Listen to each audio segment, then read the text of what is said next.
प्रिय मोर बंधुगण आसतु आने प्रत्येक को नमस्कार मोर आसतु आने परमेश्वर वाक्य आने देखा जे लुक 21 अध्याय आम देखा एक पदरु आने 4 पद पर्यंत देखा एथुतार से दृष्टिपात करी धनी लोक मानक भंडार रे अपना अपना दान पकाउथिबार देखिले आ से जड़े दरिद्र विधवा को सेठारे 2 क्षुद्र मुद्रा पकाउथिबा देखि कहले मु तुम मानक सत्य कहूची ए दरिद्र विधवा समस्तंक ठारू अधिक पकाई अछि कारण एमाने समस्ते भंडार रे अपना अपना अतिरिक्त धनरु किछि किछि पकाइले किंतु ए आपणार अनाटन अवस्था निज प्राण बंचाइबा निमंते यार जहा किछि थिला से सब पकाइला। प्रिय मोर बंधुगण एठी आमे देखुछु जे जने विधवा प्रभु जीशुख्रीष्ट से विधवा को दृष्टिपात करी जने धनी लोक मानकु दृष्टिपात करी धनी लोक मानकु भंडार रे अपना अपना दान पकाउथिबार देखिले एथुतार से दृष्टिपात करी धनी लोक मानकु भंडार रे अपना अपना दान पकाउथिबा देखिले के जीशु आउ से जने दरिद्र विधवा को से 2 क्षुद्र मुद्रा पकाउथिबार देखिले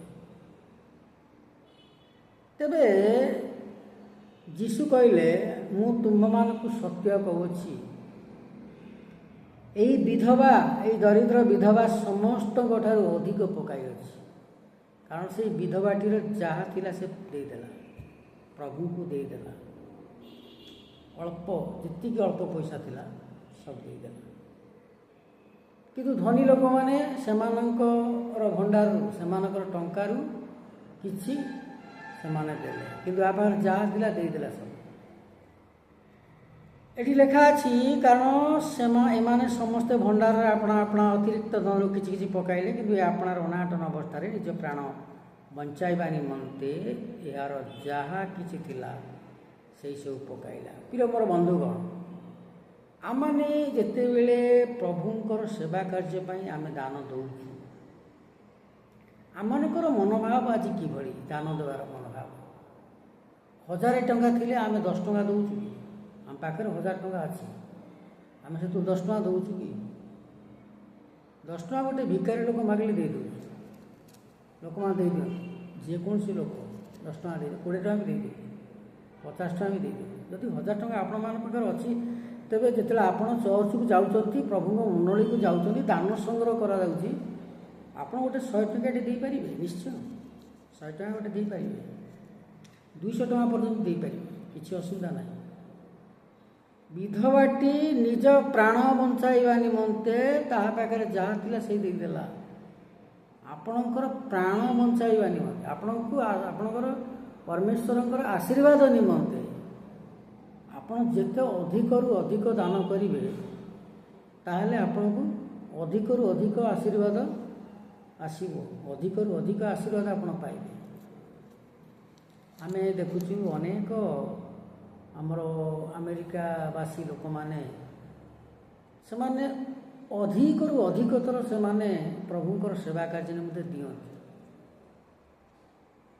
तेबे सेमाने कहीं अधिकरु अधिक धनी होइजंती टंका पैसा सेमानकर अछि कारण कौन कारण सेमाने दौचंती कारण सेमाने प्रभुंकर गौरव पई दौचंती अधिकरु अधिक तेबे आज आम भारतीय मोर प्रिय विश्वासी भाई मानकु मोर प्रिय विश्वासी बंधु मानक मोर निर्देश तबे आमे कहीं एते लोभ बा एते कंजूस बा एते चापे कहीं देवा स्ट्रीट है प्रभु को गौरव पाई आम कौन अधिक दे पार्बानी जड़े मसक जदि 30,000 टका पाइला ताले मंडली को सी गोटे रविवार दिन 500 टका दे पारे प्रभु को सेवा कार्य पाई तार दशमांश मध्य से दब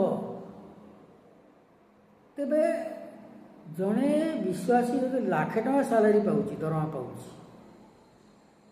ତାହେଲେ ସିଏ କ'ଣ ଗୋଟେ 1000 ଟଙ୍କା ଦେଇପାରିବନି ଗୋଟେ ରବିବାରେ?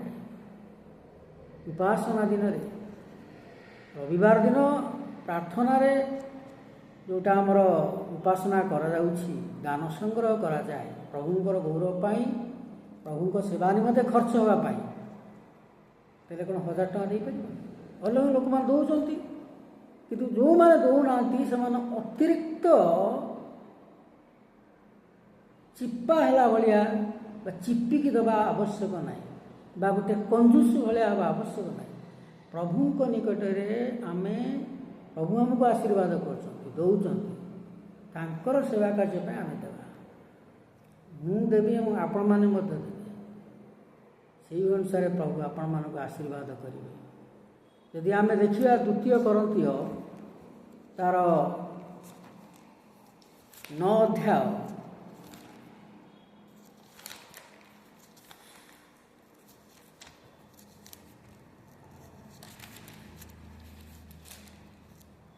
2 କରନ୍ଥୀୟ 9 ଅଧ୍ୟାୟ ତାର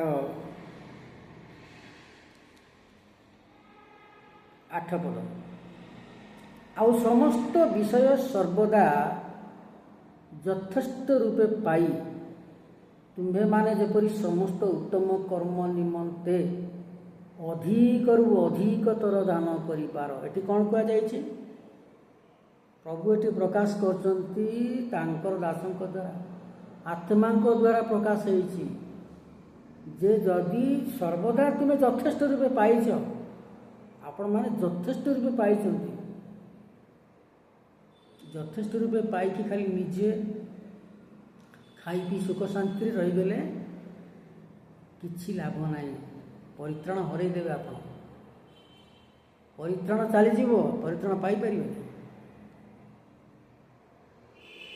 ଏଥିପାଇଁ ଲେଖା ହେଇଛି ଯେ 8 ପଦରେ ସମସ୍ତ ବିଷୟ ସର୍ବଦା ଯଥେଷ୍ଟ ରୂପେ ପାଇ, ପ୍ରଭୁ ଆପଣମାନଙ୍କୁ ଯଥେଷ୍ଟ ରୂପେ ଦେଇଛନ୍ତି, ତୁମେମାନେ ଯେପରି ସମସ୍ତ ଉତ୍ତମ କର୍ମ ନିମନ୍ତେ, ଉତ୍ତମ କର୍ମ ମାନେ କ'ଣ? ଭଲ କାର୍ଯ୍ୟ, ପ୍ରଭୁଙ୍କର କାର୍ଯ୍ୟଟା ହେଉଛି ଭଲ କାର୍ଯ୍ୟ, ସେଇ ଭଲ କାର୍ଯ୍ୟ ପାଇଁ ଅଧିକରୁ ଅଧିକତର ଦେଇପାରିବ, ଦାନ କରିପାର। ଏଥି ନିମନ୍ତେ ଈଶ୍ୱର ତୁମ୍ଭମାନଙ୍କୁ ସର୍ବପ୍ରକାର ଅନୁଗ୍ରହ ପ୍ରଚୁର ଭାବରେ ଦେବାକୁ ସମର୍ଥ ଅଟନ୍ତି। ସର୍ବପ୍ରକାର ଅନୁଗ୍ରହ, ସର୍ବପ୍ରକାର ଆଶୀର୍ବାଦ ଆପଣମାନଙ୍କୁ ଦେବାକୁ ସମର୍ଥ ଅଟନ୍ତି। ତେବେ ଆମମାନେ ଦେଲା ସମୟରେ ଆମର ମନୋଭାବ କିଭଳି? ପ୍ରଭୁଙ୍କର ଗୌରବ ପାଇଁ, ପ୍ରଭୁଙ୍କର ପ୍ରଶଂସା ପାଇଁ, ପ୍ରଭୁଙ୍କର ସେବା କାର୍ଯ୍ୟ ପାଇଁ ଆମେ କ'ଣ ଚିପି ଚିପି ହେଇକି ଦେଉଛୁ କି? 1000 ଟଙ୍କା ଯଦି ପକେଟରେ ଅଛି, ନାହିଁ 10 ଟଙ୍କା ଦେବା, ଏଇଟା ହେଉଛି ଚିପାଳିଆ କାମ, ଚିପିକି ଦେବା, ଆଉ କଞ୍ଜୁସ ହେଇକି ଦେବା। ଆମକୁ ଏ ପ୍ରକାର ମନୋଭାବ ପ୍ରଭୁ ଚାହାନ୍ତି ନାହିଁ, ଛାଡ଼ିବା ପାଇଁ ପଡ଼ିବ। ଯଦି ଆମ ପାଖରେ 1000 ଟଙ୍କା ଅଛି, ଆମେ ସବୁ 200 ଟଙ୍କା ଦେଇଦେବା। ଯଦି ଜଣେ ଦରମା ପାଉଛି, ମାସକୁ ତାର ସାଲାରୀ ବା ଦରମା 50,000 ଟଙ୍କା ପାଉଛି, ତାହେଲେ ଗୋଟେ ରବିବାର ଉପାସନାରେ ସେଦିନ 1000 ଟଙ୍କା ଦେଇଦେବା ଦରକାର, 2000 ଟଙ୍କା ବି ଦେଇଦେବା ଦରକାର।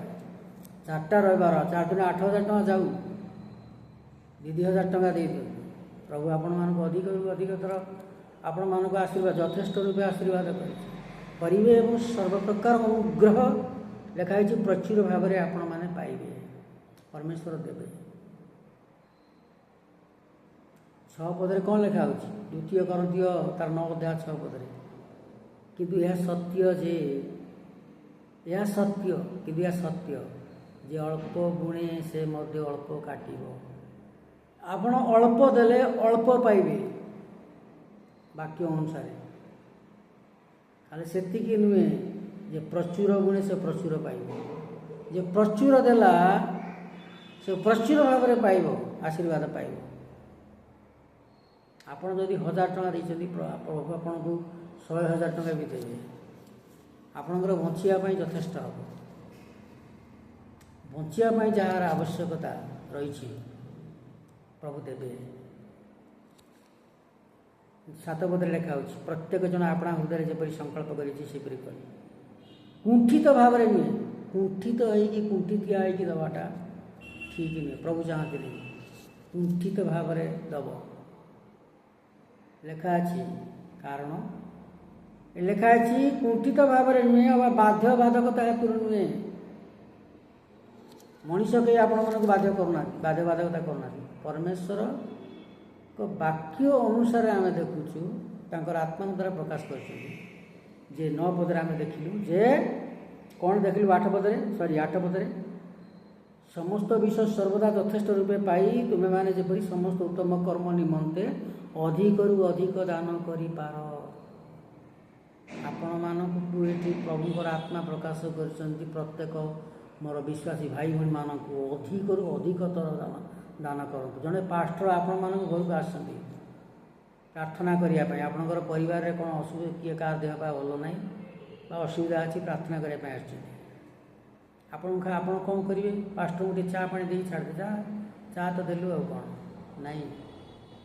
ଆପଣଙ୍କ ଘରେ ଯଦି ଟଙ୍କା ଥାଏ ତାହେଲେ ତାଙ୍କୁ ଟଙ୍କା 500 ତାଙ୍କ ହାତରେ ଧରେଇଦେବେ, କାରଣ ସେ ପ୍ରଭୁଙ୍କ ସେବା କାର୍ଯ୍ୟ କରୁଛନ୍ତି। ଟଙ୍କା 500 ଗୋଟେ ପାଷ୍ଟରଙ୍କ ହାତରେ ଧରେଇବା ଆବଶ୍ୟକ। ଯଦି ଅଧିକ ନାହିଁ 100 ଟଙ୍କା ବି ଦେଇପାରିବେ, ଯଦି ଆଉ ଅଧିକ ନାହିଁ 50 ଟଙ୍କା ବି ଦେଇପାରିବେ। କିନ୍ତୁ ଏଠି କ'ଣ ଲେଖା ହେଉଛି? କୁଣ୍ଠିତ ଭାବରେ ନୁହେଁ। ଆପଣ କୁଣ୍ଠାବୋଧ କରି ଦିଅନ୍ତୁ ନାହିଁ, କୁଣ୍ଠିତ ହୁଅନ୍ତୁ ନାହିଁ ଦେବା ପାଇଁ। ଖୋଲା ମନରେ, ଖୁସି ମନରେ, ଆନନ୍ଦ ମନରେ ପ୍ରଭୁଙ୍କର ଲୋକମାନଙ୍କୁ ଦିଅନ୍ତୁ, କାରଣ ସେମାନେ ପ୍ରଭୁଙ୍କ କାମ କରୁଛନ୍ତି। ବାକ୍ୟରେ ଲେଖା ହେଉଛି, ବେଙ୍ଗଳା ବୋଲୁଥିବା ବଳଦର ମୁହଁରେ ତୁଣ୍ଡି ଦିଅ ନାହିଁ। ବେଙ୍ଗଳା ବୋଲୁଥିବା ବଳଦର ମୁହଁରେ ତୁଣ୍ଡି ଦିଅ ନାହିଁ। କାହିଁକି ଲେଖା ହେଇଛି? ଲୋକମାନେ ତୁଣ୍ଡି ଦିଅନ୍ତି, କାରଣ ସେମାନେ କାମ କରୁଛନ୍ତି, ଖାଇବେ। ପ୍ରଭୁଙ୍କ କାର୍ଯ୍ୟକାରୀମାନେ କାମ କରୁଛନ୍ତି। କେଉଁଠି ଗଲେ ସେମାନେ ବାହାରେ ରହିଲେ, ବାହାରେ ଯିବା, ଘରୁ ଛାଡ଼ିଲେ 50 କିଲୋମିଟର କି 100 କିଲୋମିଟର କି 300 କିଲୋମିଟର, କେତେବେଳେ 10 କିଲୋମିଟର, କେତେବେଳେ 15 କିଲୋମିଟର। ସକାଳୁ ଗଲେ ଗୋଟାଏ ବେଳେ ଖାଇବା ସମୟ ହେଲା, ସେମାନେ କ'ଣ ଘରକୁ ଆସି ଖାଇବେ? ହୋଟେଲରେ ହିଁ ଖାଇବେ। ଚା ପାଣି କ'ଣ ଘରକୁ ଆସି ଖାଇକି ଫେର୍ ଯିବେ ମିନିଷ୍ଟ୍ରି କି?